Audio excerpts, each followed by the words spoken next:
They called me a nobody at my daughter's wedding, but by sunrise, they'd learn what power really looks like. The name tag sat innocently on the crisp white tablecloth, but its words cut like a blade. Margaret Thompson, the pauper. Laughter rippled through the glittering crowd at the Sterling family's lavish reception, their designer suits and sparkling jewels a stark contrast to my simple black dress. I pinned the tag on, smiled tightly, and slipped away to make a single phone call that would unravel their world. If you're watching this, hit subscribe and tell me where you're from. Let me tell you how I turned their mockery into a lesson they'd never forget. 6 months earlier, my daughter Emily, 34, announced her engagement to Nathan Sterling, heir to a Connecticut dynasty whose wealth funded art galleries and private schools. I saw the judgment in Nathan's mother, Eleanor Sterling, the moment she stepped into my modest Cincinnati apartment.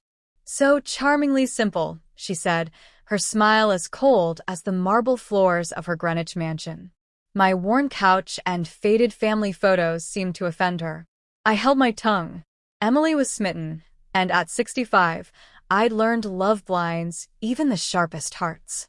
The engagement party at the Sterling estate was a spectacle of opulence, chandeliers dripping with crystals, guests dripping with entitlement. Eleanor introduced me as Emily's mother from Ohio, her tone implying Ohio was a backwater. I nodded, sipped champagne, and noted every condescending glance. Patience, I reminded myself, is a weapon. I'd been sharpening mine for years. Wedding planning exposed the Sterling's true colors. My offers to contribute were dismissed with patronizing laughs. "Margaret, we couldn't possibly burden you," Eleanor cooed, as if my bank account were as threadbare as my dress. They didn't know my late husband, George, had left me a financial empire 3 years ago. I played the role of the struggling widow, a persona I'd crafted carefully. Emily tried to include me, calling with updates about venues and menus, always apologizing for oversights that kept me from tastings or fittings. I smiled and said it was fine. I was biding my time. The bridal shower was a masterclass in exclusion. I received a last-minute invite only after Emily insisted. At the country club, my modest gift, a silver picture frame, was met with smirks. "How practical," Nathan's sister, Claire, said, holding it up like a thrift store relic. The room's laughter stung, but I cataloged every face, every chuckle. Knowledge I'd learned trumps pride. The wedding day was flawless. Blue skies, roses cascading over arches, a string quartet serenading the elite. My off-the-rack dress blended into the background, just as I intended. During the ceremony, Nathan's glance held a flicker of pity, as if I were an unfortunate tag-along. The reception, at table 14 near the service entrance, confirmed my place in their world. Then I saw the name tag. Margaret Thompson, the pauper. Eleanor gasped theatrically. "A mistake, surely." But Claire's smirk said otherwise. "Transparency is key in families, isn't it, Margaret?" she purred. The table erupted in laughter. I stood, pinned the tag to my purse, and said, "Clarity is indeed vital. Let's see how clear things get." In the estate study, surrounded by rare books, I dialed my lawyer, Evelyn. "It's time. Execute the Sterling portfolio plan. All of it. Now." Evelyn hesitated.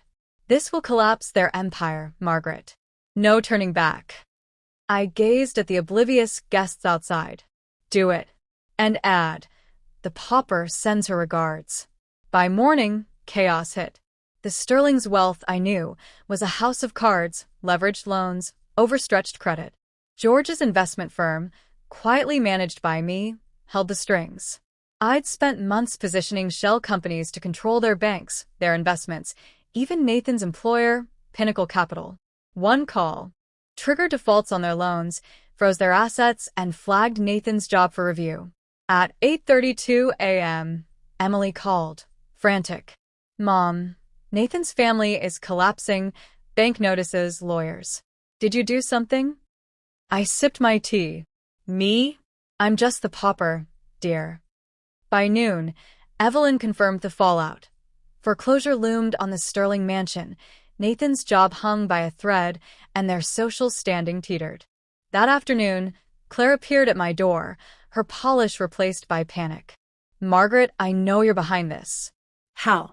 I handed her coffee in a chipped mug. Your family assumed I was nothing. You never asked who I am. Her eyes widened as I revealed George's legacy. $10 billion in assets, controlling stakes in their world. You mocked a woman who owns your future. She begged for mercy.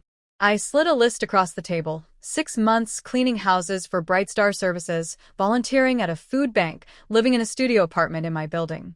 Prove you're worth saving, I said. Claire's face crumpled, but she nodded. 6 months later, at Pinnacle Capital, I watched Claire mop floors, her hands calloused, her eyes bright with newfound purpose. I'm learning, she said, smiling. I'm good at this. At the food bank, she'd befriended a single mother, tutoring her kids. Her studio apartment, once a humiliation, was now cozy. I handed her an envelope. Nathan's promoted. Your family's home is safe, secured in a trust. Tears fell. Why help us after what I did? I smiled. Because you learned what matters. Respect, humility, work. That's true wealth. As I left, Claire called. Dinner Sunday? I'm cooking. I turned. I'll be there. Family's worth it. The elevator closed, but I saw her return to her mop, not as a sterling, but as someone new. Sometimes, the best revenge is giving someone the chance to rise above their mistakes. Subscribe, share your story, and tell me, where are you watching from?